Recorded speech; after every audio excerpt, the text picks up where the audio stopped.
Momen mengharukan Brigadir J di wisuda dapat gelar sarjana hukum, diwakili sang ayah. Tepat hari ini Selasa 23 Agustus 2022, Brigadir J seharusnya diwisuda di Universitas Terbuka Jakarta. Namun, momen wisuda Brigadir J itu akan diwakili oleh sang ayah yakni Samuel Huta Barat.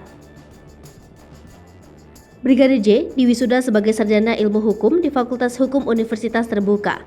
Posisi dia akan digantikan oleh sang ayah.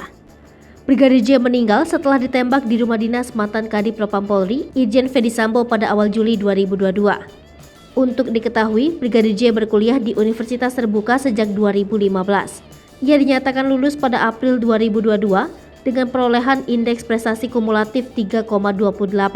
Prosesi wisuda diwakili oleh sang ayah setelah pihak Universitas Terbuka mengizinkan pihak keluarga untuk menggantikan Brigadir J. Kuasa hukum keluarga Kamarudin Simanjuntak mengatakan, Samuel telah tiba di Jakarta sehari sebelumnya. Sebelumnya, ayah Brigadir J juga mengatakan pihak keluarga sangat ingin hadir dalam momen tersebut.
Hai pemirsa Selipopo TV, jangan lupa komen, like, dan subscribe, serta tonton terus berita-berita terupdate lainnya ya.